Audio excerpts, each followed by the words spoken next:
Artistic portrait की next video के बारे में बात करने वाला हूँ और आज बात करेंगे आर्टिस्टिक अप्रोच यूज़ करके लाइट एंड शेड्स को यूज़ करके कि एक स्टिल लाइफ को कैसे अचीव करते हैं। तो पहला एग्जांपल है ये। इसके बाद हम बात करेंगे पोर्ट्रेट्स की भी, लेकिन अभी इनिशियली लाइट एंड शेड्स को समझने के लिए सबसे अच्छा तरीका है स्टिल लाइफ एग्जीक्यूशन को समझना। तो आज स्टिल लाइफ एग्जीक्यूशन का एक छोटा सा एग्जाम्पल लेते हैं and we will see how to basically do that. और अब बात करते हैं आर्ट के बारे में, क्योंकि ये बहुत ही इंपॉर्टेंट लेसन है। और आर्टिस्टिक ट्यूटोरियल्स में अगर आप लाइट एंड शेड समझ गए ना, तो फिर आपको किसी भी मीडिया में किसी भी तरीके से ड्रॉ करने में कोई नहीं रोक सकता। तो ये एक बहुत ही इंपॉर्टेंट क्लास है जो कि बेसिकली आपको नहीं मिलती जल्दी, तो इसको ध्यान से ज़रूर देखना।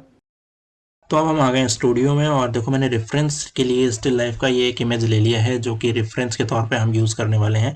और यहाँ पे जो मैं कर रहा हूँ सबसे पहले वो एक शेप ऑप्ट करने की कोशिश कर रहा हूँ और मैं यहाँ पे विलो चारकोल का एक छोटा सा पीस यूज़ कर रहा हूँ।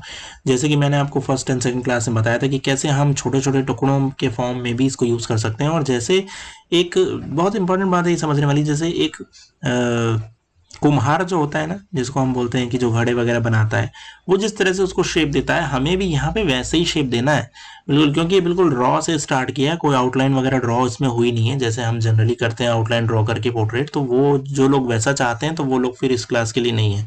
यहाँ पे तो बात उसकी हो रही है कि किसी तरह से आपको क्रिएट कैसे करना है, फॉर्म कैसे करना है किसी चीज को, वो इंपॉर्टेंट है यहाँ समझने वाली बात, वो यहाँ पे ऐसी है। अब ट्यूटोरियल को आगे बढ़ाने से पहले मैं आपको ये बताता हूँ कि अगर आपको मेरी इससे आर्ट सीखनी है तो मेरी स्किल शेयर क्लास और रीडिमी क्लास को ज्वाइन कर सकते हो, जैसे कि मैं आपको हर बार बताता हूँ।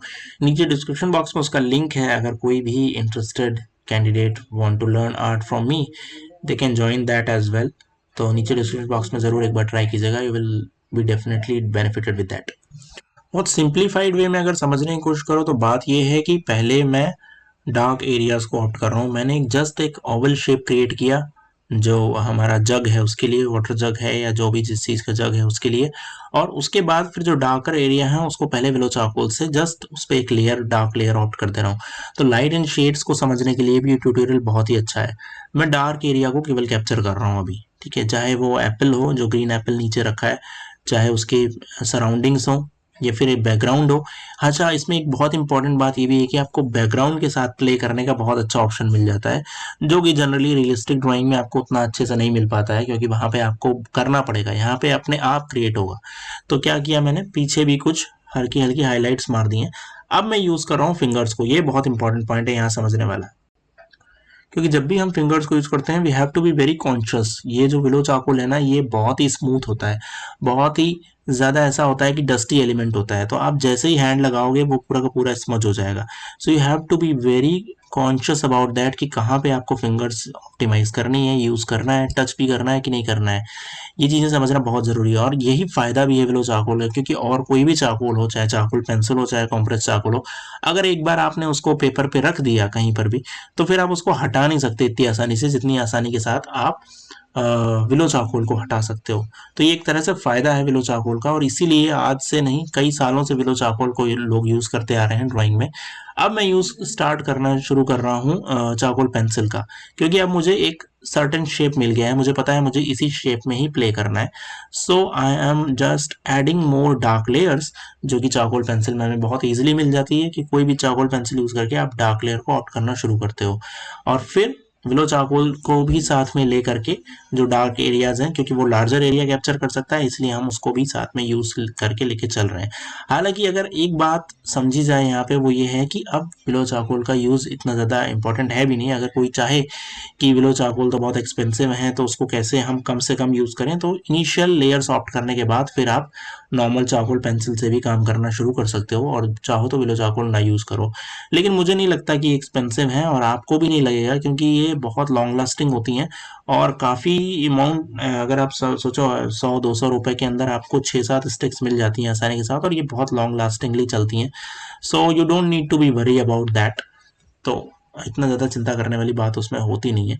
बट ध्यान ये रखना है कि जब भी लेयर बाय लेयर हम काम करते हैं तो हम ऐड करना है लेयर इवनली, है ना, ये चीज़ का ध्यान रखना है। और साथ के साथ हमें दोनों तरह से चारकोल को यूज़ करना है, ये भी ध्यान रखने वाली बात है। और उसके साथ जब भी आप नीडेड इरेजर यूज़ करते हो तब फिर मज़ा आता है, तब फिर सोने पे सुहागा वाली सिचुएशन होती है। क्योंकि विलो चारकोल को हटाना इरेजर से जो मज़ा आता है ना, उतना और कहीं नहीं आता। सब्सट्रैक्शन में अगर मैं बात करूँ तो सबसे ज़्यादा मज़ा उसी चीज़ में आता है।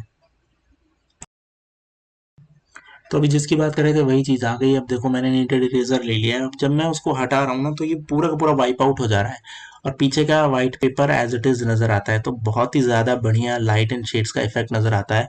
और जो सबसे ज्यादा इंपॉर्टेंट है, जैसे देखो एप्पल में हमें छोटा सा हाईलाइट क्रिएट करना है वाइट का, वो कैसे इतनी आसानी से हो जा रहा है, कितना इजीली, बहुत ही आसानी के साथ। और वो बिल्कुल एक बहुत ही रियलिस्टिक सा बन के निकल के आ जाता है। अगर यही चीज़ रियलिज्म पे करनी हो या ग्रेफाइट पेंसिल से करनी हो, it will take a lot of time, but not here. क्योंकि यहाँ पे एक आर्टिस्ट के तरीके ऑप्ट हो रहे हैं, तो वो उतना ही कम टाइम ले रहा है और उतना ही ज़्यादा करेजियस इफेक्ट नज़र आता है। मतलब आपके अंदर एक करेज होनी चाहिए इस तरह से ड्रॉ करने के लिए, ये भी बहुत इंपॉर्टेंट है समझना। और आप जितनी ज़्यादा वेराइटी यूज़ कर सकते हो, जितने ज़्यादा स्टाइल को ऑप्ट कर सकते हो इस टेक्निक में, मुझे नहीं लगता और किसी भी टेक्निक में आप इतनी ज़्यादा फ्रीडम और इतनी ज़्यादा आज़ादी को इस्तेमाल करो। अब जैसे मुझे यहाँ पे एक एप्पल बनाना था दूसरा, तो मैंने क्या किया, जस्ट एक सर्किल छोटा सा ड्रॉ किया ओवल शेप का, और जस्ट मैं बिलो चारकोल ही यूज़ कर रहा हूँ अभी। मैंने वहाँ पे फॉर्म ऑप्ट कर लिया। अब मुझे बस उसको डार्क एंड अप करना है, डार्क करना है उसको। तो अगर मैं बात करूँ इस पूरी ड्राइंग को ड्रॉ करने में मुझे कितना टाइम लगा, तो मुझे हार्डली आधा घंटा लगा होगा, आधा घंटा से 45 मिनट के बीच में। अगर और फिनिशिंग मैंने कर दी तो 1 घंटा मान लो। तो मतलब इतना कम टाइम में आप अगर कुछ ड्रॉ कर सकते हो, तो ये आप इसके लिए तो आप शुक्रिया अदा करो इस फिलो चारकोल का और चारकोल स्टिक्स का, चाहे कंप्रेस्ड वाली ही क्यों ना हो। और जैसे कि लेट्स से आप कहीं बाहर जाते हो, आपने कुछ स्टडी मटेरियल अपने साथ आर्ट का नहीं रखा, तो जस्ट कुछ विलो चारकोल्स रख लो, कुछ कंप्रेस चारकोल रख लो, एक दो चारकोल पेंसिल रख लो, दैट्स इट। आपको हजारों पेंसिल रखने की कोई जरूरत नहीं है। ये स्टिक्स और कुछ पेपर रख लो, बस कहीं भी स्टडी के लिए निकल पड़ो और फिर देखो कि क्या मजा आएगा। क्या बेहतरीन तरीके से आप स्टडी कर सकते हो, लाइव स्टडी कर सकते हो, कहीं भी बैठ के लैंडस्केप की प्रैक्टिस कर सकते हो। और जल्द ही ये सब भी कुछ करने वाला हूँ। क्योंकि मैं नोएडा में हूँ, इसलिए यहाँ पे बहुत अच्छे लैंडस्केप्स तो नहीं मिलते, मतलब ग्रीनरी वाइज। अदरवाइज मैं कोशिश करूंगा कुछ बिल्डिंग्स वगैरह को कैप्चर करके इस तरह से करने की, क्योंकि मेरे लिए भी ये बहुत ही अलग एक्सपीरियंस होगा। तो I will definitely try that also. तो इस वीडियो को मैंने देखो थोड़ा सा ही टाइम लैप्स किया है, लेकिन ये अभी तक समझ लो 20-25 मिनट का काम है जो आपको नज़र आ रहा है। तो इतने कम टाइम पे ऐसे रिजल्ट्स निकलना बहुत ही अच्छी बात है। और कोई भी आप स्टिल लाइफ ले सकते हो। मैंने तो काफ़ी चैलेंजिंग सी ली थी कि जिसमें ग्लास के इफेक्ट देने हैं, और चारकोल में एक लास्ट इफेक्ट देना बहुत ईजी नहीं होता। एप्पल वगैरह को देखो ड्रॉ करने में ज़्यादा टाइम नहीं लगा, लेकिन जो फ्लास्क है ना यहाँ पे, जो वास है, वो ड्रॉ करने में you will take a lot of time, क्योंकि वहाँ वो इफेक्ट देना थोड़ा मुश्किल भी होता है। वो भी चारकोल से तो और भी ज़्यादा मुश्किल है। इसी तरह से सिमिलरली देखो, जैसे बैकग्राउंड पे मैं कोई भी इफेक्ट दे सकते हो। मैं यहाँ पे डायगोनल हैचेस क्रिएट कर रहा हूँ, बिलो चारकोल को लाई डाउन सिचुएशन में रख के वहाँ पे मैं डायरेक्टली ऑप्ट कर दे रहा हूँ। बहुत सारे आर्टिस्ट बहुत डिफरेंट तरीके के रिजल्ट्स ऑप्ट करते हैं। इवन रियलिज्म पे तो बिल्कुल भी बिलीव नहीं होता, और कुछ भी मतलब सरियलिस्टिक रिजल्ट या कैसे भी रिजल्ट आप ऑप्ट कर सकते हो। इवन वाटर वगैरह के साथ भी लोग प्ले करते हैं, वो भी आगे आने वाले ट्यूटोरियल पे करेंगे। अभी बिल्कुल जस्ट एक बिगिनर के लिए एक हल्की चीज समझने वाली चीज थी कि कैसे आप बिगिन करते हो। फिर आगे आने वाले टाइम पे हम और ज़्यादा डेंस उसमें जाएंगे, डीप अंडरस्टैंडिंग ऑफ चारकोल्स में जाएंगे, क्योंकि चारकोल पे लोगों ने किताबें लिख डाली हैं, हमने तो अभी कुछ ट्यूटोरियल्स ही बनाए हैं। तो we will do that as well in the coming future. और यहाँ पे मुझे लगता है कि जो मैंने आपको सिंपल सा एग्जांपल से आपको समझाने की कोशिश की है विलो चारकोल से कैसे आप ड्रॉ कर सकते हो, मुझे लगता है कि मेरी ये छोटा सा एफर्ट आपके लिए काफ़ी ज़्यादा हेल्पफुल होगा। और कोशिश ये करना कि वन एंडेड रखना ड्राइंग को। वन एंडेड क्या होता है ये मैं बताऊंगा आने वाले ट्यूटोरियल में। वन एंडेड कैसे रखते हैं, या फिर एक तरफ हम ज़्यादा भार देते हैं ड्राइंग में, वो भार क्या होता है वो भी समझाने की कोशिश करूंगा आने वाले ट्यूटोरियल में। अभी फ़िलहाल इतना ही। और इसके रिगार्डिंग कोई क्वेरी हो तो पूछ सकते हो। बैकग्राउंड्स को कैसे क्रिएट करना है, रिक्रिएट करना है, पूरी तरह से आपके ऊपर है। It's up with you. इसीलिए बोलते हैं कि आर्टिस्टिक में आपका आपके पास ज़्यादा कंट्रोल है, रादर देन जो रेफरेंस इमेज है उसके पास कम कंट्रोल होता है।